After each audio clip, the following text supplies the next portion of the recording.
Hello, नमस्कार, जय हिंद साथियों। आप सभी लोगों का बहुत बहुत स्वागत है पैरामेडिकल के यूट्यूब चैनल टोटल लर्निंग पे। तो दोस्तों, आज हम लोग बिहार पैरामेडिकल प्रवेश परीक्षा 2024 का एक परफेक्ट सिलेबस देखने वाले हैं, है ना। आपके 2024 में जो प्रश्न आने वाले हैं वह किस किस सब्जेक्ट के किस किस चैप्टर से आने वाले हैं। यानी दोस्तों, आज के इस वीडियो में मैं आपको पूरा चैप्टर वाइज सिलेबस बताने वाला हूं। और अभी तक जो 2023 का एग्जाम हुआ है, 2023 तक जो एग्जाम हुए हैं, उन सभी ईयर में 2023, 2022, 2021, 2020, 2019 तक में दोस्तों जो क्वेश्चंस आए हैं वह किस किस चैप्टर से पूछे गए हैं, उन सभी को मैं दिखाने वाला हूं आप सभी के बीच में। तो आप सभी लोग हमारे साथ जुड़े रहें, वीडियोस को ज्यादा से ज्यादा अपने दोस्तों के बीच में शेयर करें। अगर चैनल पे न है तो चैनल को अवश्य सब्सक्राइब करके दोस्तों हमारे साथ पैरामेडिकल की एक शानदार तैयारी में लग जाए। ठीक है, हमारी पूरी टीम आप लोगों को दोस्तों शाम के 8 बजे पर डे, प्रतिदिन शाम के 8 बजे लाइव हमारे इसी यूट्यूब चैनल पे रिकॉर्डेड लाइव क्लास दिया जाता है। ठीक है, चलिए आइए सिलेबस को समझते हैं। यहाँ पे देख सकते हैं दोस्तों, ये 2023 का चार्ट पेपर मैंने रेडी किया है। देखिए, ये जो आप लोगों को उम्मीद है थोड़ा बहुत तो क्लियर दिख रहा होगा। ठीक है, मैं कोशिश करता हूँ आप लोगों को क्लियर दिखाने का। ठीक है, आप लोग देख पा रहे होगे, थोड़ा थोड़ा दिख रहा होगा, उम्मीद है। ठीक है, यहाँ देखो दोस्तों, देखो ये जो 2023 का पेपर है ना, यूनिट एवं डायमेंशन मैं बताता हूँ। यूनिट एवं डायमेंशन से एक सवाल आया, ग्रेविटेशन से एक सवाल आया, एसएचएम यानी कि सिंपल हार्मोनिक मोशन से एक सवाल आया, हीट से 2 सवाल आया, लाइट यानी कि प्रकाश वाले चैप्टर से एक सवाल आया, मैग्नेटिज्म से एक चैप्टर आया और करंट से एक क्वेश्चन आया। टोटल 8 क्वेश्चन फिजिक्स में आते हैं। देखिए, उसी तरीके से दोस्तों आप देख सकते हैं 2022 में मेरे को भी धुंधला दिखाई दे रहा है ना। मैग्नेटिज्म से एक सवाल, यूनिट से एक सवाल, हीट से 2 सवाल, करंट से एक सवाल, है ना। यूनिट एवं डायमेंशन से दोस्तों एक सवाल, है ना। वेव से एक सवाल और इलेक्ट्रोस्टैटिक से एक सवाल यहाँ पे देखने को मिला। उम्मीद है आप लोगों को बहुत अच्छे से दिख रहा होगा। ठीक है, तो ये छोटा सा दोस्तों एक, है ना, ये दोस्तों एक छोटा सा सिलेबस तैयार करने का तरीका है। इसी तरीके से ये हिंदी में है। हिंदी में मैंने एक बात कॉमन किया दोस्तों कि स्त्रीलिंग पुल्लिंग, है ना, और देख सकते हैं पर्यायवाची शब्द। ये ऐसा जो है ना कि हर साल दो एक पूछ रहा है, यानी ये सब दोस्तों फिक्स है कि ये क्वेश्चन आएंगे तो आपको पढ़ना होगा। फिलहाल आइए चैप्टर के एग्जाम पैटर्न को समझिए। देखिए, आपके जो एग्जाम पैटर्न है दोस्तों, उसमें दोस्तों आपका, है ना, 5 सब्जेक्ट रहेंगे। साइंस रहेगा, मैथमेटिक्स रहेगा, हिंदी रहेगा, इंग्लिश रहेगा और जीके रहेगा। ऑफिशियली नोटिस के अकॉर्डिंग में बताऊं तो मैथ और साइंस दोस्तों आप लोग का 10th बेसिस एग्जाम होगा। मैथ्स तो 100% राइट है दोस्तों कि 10th बेसिस क्वेश्चंस आते हैं, लेकिन दोस्तों नोटिस में कहना है कि साइंस भी 10th बेसिस का आएगा, माध्यमिक स्तर के क्वेश्चन आएंगे। तो लेकिन ऐसा नहीं है, +1 +2 के लेवल का सवाल आता है साइंस के अंदर। ठीक है, हिंदी, इंग्लिश और जीके ये +1 +2 के 12th लेवल पे स्टैंडर्ड पे लिखा हुआ है, नोटिफिकेशन में इंटरमीडिएट लेवल पे, तो ये सब इंटरमीडिएट लेवल पे आते हैं। ठीक है, देखिए दोस्तों, नंबर ऑफ क्वेश्चंस की बात करें, साइंस से सबसे ज्यादा क्वेश्चन आते हैं, 25 क्वेश्चन, 5 अंक का एक क्वेश्चन रहेगा, 125 आपका मार्क्स मिलेगा। उसी तरीके से सेकंड हाईएस्ट सब्जेक्ट जो है वो हमारा है दोस्तों जीके, जिसमें दोस्तों 20 क्वेश्चन आते हैं, एक क्वेश्चन 5 मार्क्स है, यानी 100 मार्क्स आपको वो देगा, है ना। ऑल ओवर बात करें, जीके भी उतना भी टफ नहीं आता है दोस्तों, कुछ कुछ सवाल बहुत ज्यादा टफ आते हैं जो बच्चे नहीं बना पाते हैं। ठीक है, तो कुछ सवाल के लिए, बाकी सवाल तो ईजी रहते हैं ना। 20 सवाल है, 15 सवाल आपका बहुत अच्छा बना और 5 सवाल अगर टफ है तो वो ज्यादा टफ पेपर नहीं कहा गया दोस्तों। इसी तरीके से मैथ में 15, इंग्लिश में और हिंदी में 15 और 5 यानी 75 ऑल ओवर देखा जाए 450 और 90 क्वेश्चन हो गया, है ना। तो 450 में से दोस्तों अगर आप 300 या 350 मार्क्स ले आते हैं तो आपको मनचाहा कोर्स मिल जाता है यहाँ पे। ठीक है, आप इसका, है ना, 60% लाइए, 60% में आपका सिलेक्शन 100% श्योर है, सिक्योर रहिए। 2 घंटा 15 मिनट दिया जाएगा। ऑफलाइन पेपर होता है, ऑफलाइन, है ना, OMR सीट पे, है ना, लिखित परीक्षा होती है। लिखित मतलब होता है दोस्तों OMR, ऑब्जेक्टिव रंगना होता है, ऑब्जेक्टिव प्रश्न आते हैं। ठीक है, आप लोगों के बीच में जो भी डाउट है उम्मीद है क्लियर हो गया होगा। इसमें कोई भी नेगेटिव मार्किंग नहीं होता है, कोई भी नकारात्मक अंक इसमें नहीं है। ठीक है, चलिए यहाँ पे देख लीजिए, सबसे पहला जो है साइंस का सिलेबस हम लोग देख लेते हैं। साइंस में दोस्तों फिजिक्स में देखिए, फिजिक्स में टोटल 12 चैप्टर है। ऐसे नॉर्मली आप लोगों को दोस्तों 10 ही चैप्टर पढ़ना है जो इंपॉर्टेंट है। जैसे पहला मात्रक एवं विमा सबसे इंपॉर्टेंट सवाल आ रहा है। बल एवं गति जो आगे के कंसेप्ट को आपको बताएगा, इसमें से कुछ न्यूमेरिकल के सवाल पूछे गए हैं पीछे ईयर में, बैक ईयर में, ठीक है। कार्य ऊर्जा शक्ति, ये केवल चैप्टर उतना टफ नहीं है, नॉर्मली आपको पढ़ना है, लेकिन इससे भी सवाल पूछे गए हैं इजी वाला, ठीक है। गुरुत्वाकर्षण से 2023 में पूछा, 2022 में पूछा, 2020 में भी पूछा, ठीक है। ये 2020 में पूछा था तरंग से, 2021 में भी पूछा था वेव से, वेव इक्वेशन से पूछा हुआ था। तो तरंग, गति एवं ध्वनि बहुत इंपॉर्टेंट है ना। ऊष्मा, ताप एवं ऊष्मा गति की, ठीक है। प्रकाशिकी यानी लाइट या प्रकाश भी कहते हैं, इसके अंदर जितना भी प्रकाश से रिलेटेड घटना है उसको हम लोग पढ़ते हैं। स्थिर वैद्युत की, विद्युत धारा और चुंबकत्व, इतना 10 चैप्टर मेनली रूप से अगर आप फिजिक्स में बहुत अच्छे से पढ़ लेते हैं दोस्तों, अभी भी आपके पास बहुत समय है, आप 10 चैप्टर इतना केवल क्लियर कर लो। इतना मैं कहता हूं 8 में से 7 सवाल आपका होगा, एक सवाल छोड़ दो, क्योंकि एक सवाल टफ भी तो है। बताओ पूरे फिजिक्स के 11 12th में से आपको दोस्तों पूरे फिजिक्स में से 8 सवाल देना है, तो बताओ टफ सवाल होगा कि नहीं होगा। ऑलरेडी बता 8 सवाल तो कहीं से भी दिया जा सकता है, और पूरे ऑल ओवर चैप्टर में से एक काको को देगा ना तो बहुत अच्छा होगा। और हर एक चैप्टर में एक सवाल तो आराम से टफ बनाया जा सकता है, ठीक है। और प्रत्यवर्ती धारा, आधुनिक भौतिकी, आधुनिक भौतिकी इसलिए इसमें नहीं पढ़ते हैं क्योंकि केमिस्ट्री में भी पढ़ना रहता है, तो इसीलिए मैंने ऐसे डाल दिया है, लेकिन इसको केमिस्ट्री में भी पढ़ना रहता है। देखिए बायोलॉजी दोस्तों 2 सेक्शन में, जूलॉजी और यहाँ पे क्या है, जूलॉजी और बॉटनी में, ठीक है। यहाँ देखिए जूलॉजी सबसे इंपॉर्टेंट आपका हिस्सा है, सबसे इंपॉर्टेंट हिस्सा जो है पैरामेडिकल में जूलॉजी का है। जैसे आपका आ गया, ठीक है। यहाँ पे देखिए पहला है वर्गीकी, है ना। वर्गीकी में देखिए मनुष्य के वर्गीकी, ठीक है। यानी दोस्तों यहाँ पे है पोषण, पाचन तंत्र, रक्त परिसंचरण तंत्र, श्वसन, है ना। नर्वस सिस्टम यानी तंत्रिका तंत्र और ग्रंथि यानी ग्लैंड, ठीक है। कंकाल तंत्र, प्रजनन तंत्र, है ना। रोग यानी मानवीय रोग, human disease, cell and cell theory, cell division, देखिए ये सब सेल के अंदर आते हैं, लेकिन अलग अलग इसलिए कर दिया कि टॉपिक वाइज आप बहुत अच्छे से पढ़ सके। बायोलॉजी बहुत इंपॉर्टेंट है, क्योंकि अगर अभी तक से आपने बायोलॉजी नहीं पढ़ा है तो आगे जाके आपको दिक्कत हो सकता है। ऐसे तो बहुत सारे बच्चे बायोलॉजी पढ़ के आते हैं, वही बच्चे पैरामेडिकल में भरते भी हैं, है ना। मैथ्स वाले बच्चे भी भरते हैं, लेकिन उनको केवल और केवल फार्मेसी मिलता है, ठीक है। तो उनको भी बायोलॉजी पढ़ना, हर एक बच्चा जो भी एंट्रेंस एग्जाम देगा सब बायोलॉजी पढ़ेगा, चाहे आप आर्ट्स से हो। बहुत सारे बच्चियां आर्ट्स से आती है तो उनको एएनएम मिलता है, तो उनको भी बायोलॉजी पढ़ना है और अच्छे से पढ़ना है, ये पूरे टॉपिक को पढ़ना है, ठीक है। अनुवांशिकी हो गया, मानव संवेदी अंग हो गया। अब देखो टैक्सोनॉमी वर्गीकरण में जीवों का वर्गीकरण, जगत का वर्गीकरण, जंतु का वर्गीकरण और कवक का वर्गीकरण, ठीक है। और दोस्तों विषाणु एवं बैक्टीरिया यानी विषाणु एवं जीवाणु का वर्गीकरण, ये वर्गीकरण पढ़ना है। और इधर मानव का पूरा सिस्टम पढ़ना है, जो हमारा बॉडी को पढ़ना है, ठीक है। हमारे बॉडी को कह सकते हैं इसमें पढ़ना है। फिर इसके बाद दोस्तों हमारे अलावा पेड़ पौधे भी है, उनको भी पढ़ना है। जैसे पादप वर्गीकरण, पादप अंक क्या है, आकारिकी, यानी कि दोस्तों पादप में तना, जड़, है ना, सब चीज पढ़ना है, ठीक है। अब पादप में जो रोग है और पादप में जो हार्मोन्स हैं उनको भी पढ़ना है, क्योंकि आपके एग्जाम में सवाल आ जाते हैं हार्मोन से भी, है ना, ग्रंथि से भी।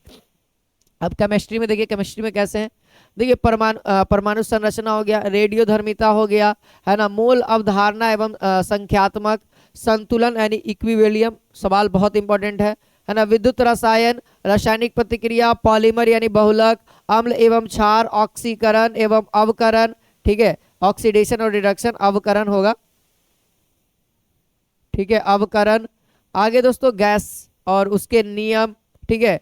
और यहाँ पे पीरियोडिक क्लासिफिकेशन यानी आवर्त सारणी, है ना, आवर्त सारणी का वर्गीकरण। फ्यूल यानी ईंधन।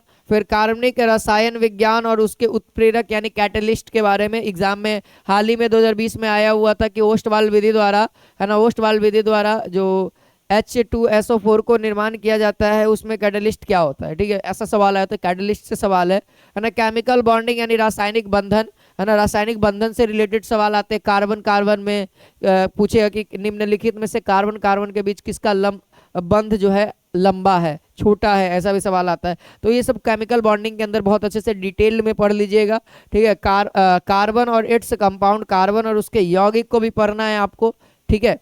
ये था केमिस्ट्री का सिलेबस। अब हम लोग आते हैं दोस्तों मैथ के सिलेबस को। मैथ का सिलेबस एकदम लिमिटेड है दोस्तों।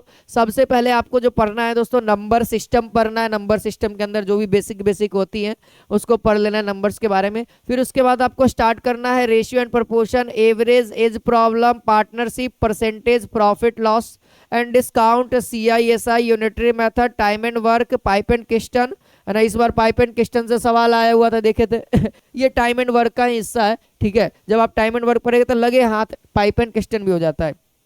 टाइम एंड डिस्टेंस, जब टाइम एंड डिस्टेंस पढ़िएगा तो ट्रेन भी पढ़ना होगा, बोट एंड स्ट्रीम भी पढ़ लीजिएगा, ठीक है। फिर उसके बाद मेंसुरेशन यानी क्षेत्रमिति, 2D और 3D, अलजेब्रा यानी कि बीजगणित, और एलिगेशन एवं मिक्सचर। ये केवल दोस्तों ऐसी है, नॉर्मल है, ज्यादा टफ है नहीं, 2 दिन में सीख जाओगे। 2 दिन में मिक्सचर एवं एलिगेशन सीख जाओ। ये एक मेथड है सवाल को बनाने का जो कि इस सभी में यूज आता है, मिश्रण एवं एलिगेशन। जब आप चैप्टर पढ़िएगा ना तो इसको पढ़ने की जरूरत ही नहीं पड़ेगा, इसी में यूज हो जाएगा, आप सीख जाएंगे उसी टाइम, ठीक है। तो ये सब तो मेरा कंसेप्ट वाला, ये मेरा चैप्टर का है। अब आइए इंग्लिश में। देखिए इंग्लिश में क्या है दोस्तों, इंग्लिश में आजकल क्या कर रहा है ना कि एक पैसेज दे रहा है, उससे सिनोनिम्स और एंटोनिम्स पूछ रहा है। तो सिनोनिम्स एंटोनिम्स आपको दोस्तों बहुत अच्छे से पढ़ना होगा, बहुत सारे वर्ड्स को याद करना होगा, तब जाकर के पैरामेडिकल में लगेगा, अन्यथा आपसे नहीं लगने वाला है। तो देख लीजिए यहाँ पे, देखिए पैसेज विथ सिनोनिम्स है ना, and fill in the blanks type है ना, मतलब लिख दिया गया कि पैसेज से आपके है ना पूछा गया। 1 word substitution, young one of animal and home, उसका पीछे ईयर में पूछा था। एडम्स एवं फ्रेज, फिर नंबर, ठीक है। पार्ट ऑफ अ स्पीच अब आया। अब पार्ट ऑफ अ स्पीच में जितना है ना, पूछा था ना कि how many types of part of a speech, ऐसा सवाल इंग्लिश में पूछा हुआ था। तो देखो यहाँ से noun, pronoun, adjective, verb, adverb, preposition, ठीक है। अब देखो अब आता है दोस्तों करेक्ट और इनकरेक्ट सेंटेंस, है ना। देखो करेक्ट और इनकरेक्ट आता है, कभी कभी सेंटेंस देगा। करेक्ट इनकरेक्ट मालूम है कैसे देगा, कभी टेंस से रिलेटेड गलत सही चुनना होगा, कभी एडवर्ब, कभी नाउन, कभी एडजेक्टिव, ऐसे करके आपको करेक्ट और इनकरेक्ट करेगा, ठीक है। तो ध्यान रखिएगा दोस्तों, इसीलिए नीचे लिख दिया गया करेक्ट और इनकरेक्ट। कभी कभी प्रीपोजिशन से मतलब कि कहेगा कि बताइए निम्नलिखित में से कौन सा करेक्ट है। अब प्रीपोजिशन गलत यूज रहेगा तो सेंटेंस हमारा गलत हो गया, यानी इनकरेक्ट सेंटेंस हो गया, है ना। तो प्रीपोजिशन हो गया, बाकी सिनोनिम्स, एंटोनिम्स और क्या है, punctuation, suffix, prefix, article, syntax, tense, voice, narration. देखो इन ये वॉइस और नरेशन जो लास्ट में इसलिए रखा गया है क्योंकि ये इंपॉर्टेंट है नहीं, लेकिन जब आप इंग्लिश पढ़ रहे हैं तो इनको भी पढ़ना जरूरी है, ठीक है। बाकी अगर आप लोग दोस्तों हिंदी का सिलेबस देख लेते हैं, एक बार हिंदी का भी देख लेते हैं, फिर उसके बाद आगे चर्चा करेंगे। देखिए हिंदी में दोस्तों 3 ग्रुप में आपको पढ़ना है। ए जो लास्ट ग्रुप है, C नंबर जो ग्रुप है, ये रटने वाला ग्रुप है, ये डेली देखने वाला ग्रुप है। ग्रुप नंबर B है दोस्तों जो आपको समझने वाला ग्रुप है, ठीक है, समझ के आप उसको हमेशा के लिए याद रख सकते हैं। और दोस्तों ग्रुप A जो है, आप लोग को कुछ याद करना है, कुछ समझना है, कुछ याद करना है, कुछ समझना है, वो ग्रुप ए है। यानी ग्रुप ए में दोस्तों वर्णमाला समझना है, कुछ याद भी करना है इसके अंदर, है ना। जैसे कंठ का उच्चारण क्या है, क से कंठ, तो ये समझने वाली बात है। च का तालु, मूर्धा, ये सब याद रखना होगा, दंत, ओष्ठ। चलिए अशुद्ध एवं शुद्ध शब्द आएगा, 100% रहो। आपके एग्जाम में दोस्तों फिक्स कर लीजिए, मेरे से लिखवा लीजिए, शुद्ध या अशुद्ध शब्द 100% रहेगा। हर साल पूछा, ऐसा कौन सा ईयर है जिसमें शुद्ध और अशुद्ध और एक और है करने गया स्त्रीलिंग और पुल्लिंग न पूछा हो। ये 2 सवाल हर ईयर में दोस्तों पूछा है, हर ईयर में 100%, तो इस बार भी 100% मान ही लो, ठीक है। देखो संधि से सवाल आता है, उपसर्ग और प्रत्यय, समास और शब्द। जब आप पढ़ लीजिएगा, फिर ग्रुप बी में संज्ञा, लिंग को बहुत अच्छे से पढ़िएगा इलिब्रेट करके, क्योंकि बहुत ज्यादा इंपॉर्टेंट है दोस्तों, सवाल आ रहा है तो 5 नंबर छोड़ना किस बात का, है ना। वचन, कारक, सर्वनाम, विशेषण, क्रिया, वाच्य, काल, अव्यय, है ना। फिर उसके बाद आता है पर्यायवाची, विलोम, मुहावरा एवं लोकोक्ति, अलंकार, रस। देखिए पर्यायवाची थोड़ा बहुत आपको अच्छा डिफिकल्टी देगा। देखो संज्ञा भी अगर पढ़िएगा ना तो नॉर्मल संज्ञा मत पढ़िएगा कि भैया पढ़ लिए, है ना, व्यक्ति स्थान का बोध कराता है, नाम का बोध कराता है, उसे संज्ञा कहता है, ऐसे मत पढ़िएगा। अच्छा लेवल का सवाल आता है दोस्तों, कंफ्यूज करने वाला सवाल आता है कि 5 गो संज्ञा है, फलनवा के एग्जाम्पल, इतना जातिवाचक, व्यक्तिवाचक, भाववाचक, द्रव्यवाचक, समूहवाचक, ऐसे नहीं केवल ऊपरी ऊपरी नहीं पढ़ना, उसके अंदर डिटेल्ड पढ़ना है। और क्वेश्चन ट्विस्ट करके कैसे आएगा वो भी देखना है। संज्ञा से भी हार्ड सवाल बनता है। 2021 का सवाल देखना, संज्ञा से पूछा हुआ है। बहुत सारे बच्चे गलत मार दिए, बहुत सारे बच्चे गलत मारे, संज्ञा से सवाल था, तो बहुत अच्छा लेवल का बनता है दोस्त। फिर ग्रुप डी में दोस्तों देखो, हिंदी साहित्य और क्लास 12 के बुक से, क्लास 12 के बुक से 2 सवाल आएगा। और वो क्लास 12 का बुक का नाम है एनसीईआरटी में, एनसीईआरटी है, ठीक है। ये बिहार बोर्ड वाला क्लास 12 मत लेना दोस्तों, बिहार बोर्ड वाला नहीं लेना, बिहार बोर्ड वाला खत्म हो गया। अब एनसीईआरटी, एनसीईआरटी जो चलता है सीबीएसई बोर्ड में, जो बुक चलता है ना वही बुक, हिंदी के लिए जो सीबीएसई बोर्ड में बुक चलता है वही बुक यूज करिएगा, है ना, ऊपरी ऊपरी थोड़ा बहुत।